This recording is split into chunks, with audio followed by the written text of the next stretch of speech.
actualité. Barth recrute capitaine Touré, une bonne chose, hein? Bon, peut-être à son niveau, mais en tout cas, je pense que jusqu'à ma connaissance, ci li ma ci xam capitaine Touré dafa intégrer woon appel. Oui. Et que à ce titre-là, je pense que day am mesure conservatoire. Donc day dellu si à un certain point. Maintenant comme moom dañ ko fal pour mu def ay résultats. Et que ci lim ci xalaat soxla na saytu l'œil d'un intellectuel ou de quelqu'un qui a agi dans des domaines pareils. Si la loi le lui permet, je ne vois pas d'inconvénient. Si la loi le lui permet. boo waxee si la loi lui permet. Oui. Faites allusion à quoi? Non, li mu interjecté. non xam nga comme on est dans une république. bu fekkente ne moom c'est-à-dire kooku pare na procédure am yëpp. et que mu war ko jël. mais il va pas manger des merles. fi ñu ci toll nii lan nga jàpp fi ñu ci toll nii. non man kay awma ci sax lu may commentaire xanaa di leen seetaan rek di xaar ba xam fii nga xamante ne foofu la ñu jëm en tout cas lu ñu leen mën a ñaanal rek mooy ñu am jàmm. lan la da nga njort provocation ci Barth jëm ci. recrutement bi non fooguma ko sax wax dëgg fa yàlla. Je m'y attendais, hein. Je l'avais dit à un ami. Oui, ma ne ko connaissant Barth avec son réflexe, il se pourrait que, c'est-à-dire mu def ko parce que bon néanmoins il reste un socialiste, hein. Néanmoins il reste un socialiste, il a la chance. lu tax nga njort nii Barth mën na def lu mel noonu. Oui, mais en tout cas c'est un homme politique très avisé quand même, il faut le dire. c'est-à-dire le faire lan la on veut comprendre.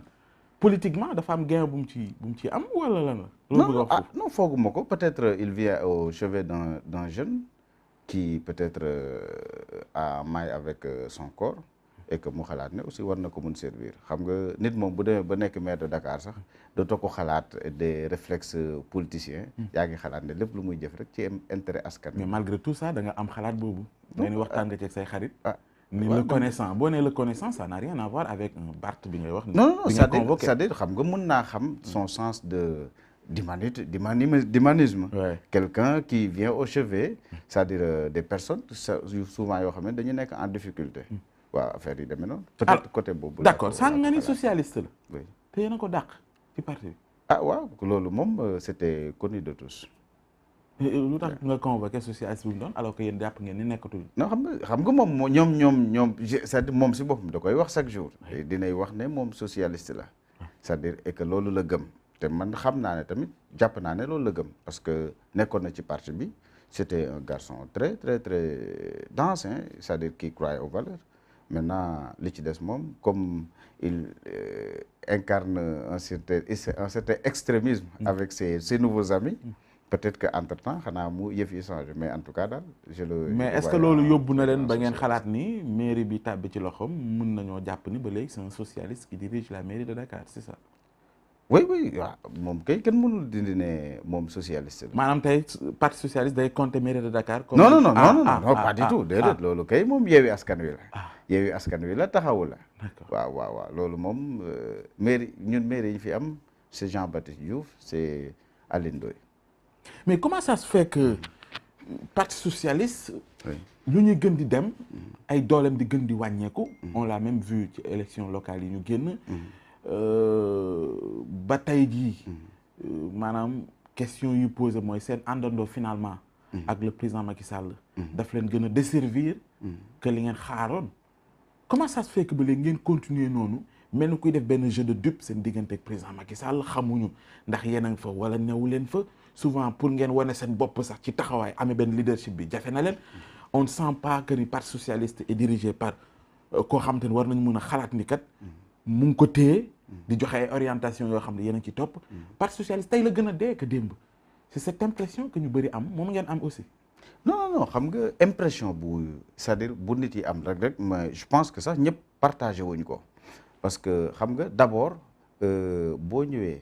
nga dem élection 2012 c'est-à-dire ñu ne candidat bi nga xamante ne c'est-à-dire bu ñëw après Ablaye Wade wala bu yegg ci deuxième tour dinañ ko jàppale loolu mooy li nga xamante ne mooy sooke Benno Bokk Yaakaar léegi nag bu fekkente ne da nga adhéré dans une mouvance présidentielle c'est-à-dire il y a le prix le prix de l'intégration c'est-à-dire du gouvernement xam nga vous n'avez plus une ligne offensive ou c'est-à-dire chaque jour da ngay dénoncer wàcc ci tali bi des choses comme ça ainsi de suite donc vous n'êtes plus dans le populisme, vous n'êtes plus dans une démarche, c'est-à-dire vous êtes maintenant dans une démarche collégiale et de solidarité par rapport à l'exécution des politiques publiques, par rapport aux institutions de la République, ainsi de suite. Am na sànq lu ma doon wax ak yow ci off.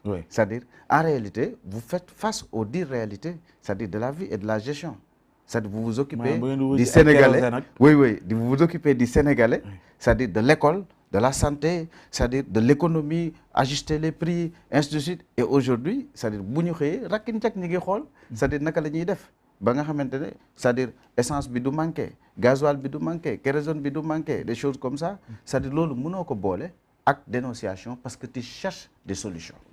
Alors à ce titre-là, c'est-à-dire doo am différence yow ak ki nga xamante ne c'est-à-dire mooy parti principal bi au pouvoir. Donc c'est-à-dire vous partagez le bilan, c'est-à-dire en termes positifs comme en termes négatifs. Alors ce qui veut dire que. Et le parti. Oui, mais c'est-à-dire le parti maintenant à la base foofu manqué ay maanaam ay rendez-vous yu gën a mag. rendez-vous électoral yi. suñuy xaar. nga xam nga ci mujjantal bi waa dañuy gagné. mais da ngeen di perte finalement. oui mais xam nga loolu tey par exemple c'est-à-dire bu fekkee da ngay dem élection da nga koy mesurer c'est-à-dire bu dee présidentielle la. c'est-à-dire bu fekkee da ngay dem c'est-à-dire dañ ko mesurer ne ñun ànd nañ 7 ans avec le président Macky Sall donc on l'a investi chez nous donc. C'est-à-dire ce qui l'engage nous engage et il y a un prix encore à payer par rapport à ça. Et le prix c'est quoi yéen bu ngeen koy mesurer depuis boobu ak léegi le prix c'est ce que nous sommes en train de faire. mooy parti bi di wàññeeku. non c'est-à-dire d'abord xëy na Benno Bokk Yaakaar di renforcer il y a la réponse c'est-à-dire aux préoccupations des Sénégalais comprendre nga c'est-à-dire di nga jëlee dëkk bi point A yóbbu ko point B di nga def benn réalisation bu exceptionnelle c'est-à-dire nga kontaan d'abord par rapport parce que Benno Bokk Yaakaar. mais loolu bu ñu ko réalisation boobu noonu duñu wax ay PS ah. non mais Benno Bokk Yaakaar c'est tout un ensemble. non xam nañ ni duñu wax ay parti. oui mais président tey président moom mooy inauguré mooy wër fépp. mais c'est-à-dire day jàpp ni lii moom la ay xalaatam la. c'est lui qui définit la politique de la nation. ñeneen ñi dem doon ay exécutants. oui bien sûr ce n'est pas le parti socialiste encore moins l'AFP. mais c'est une option.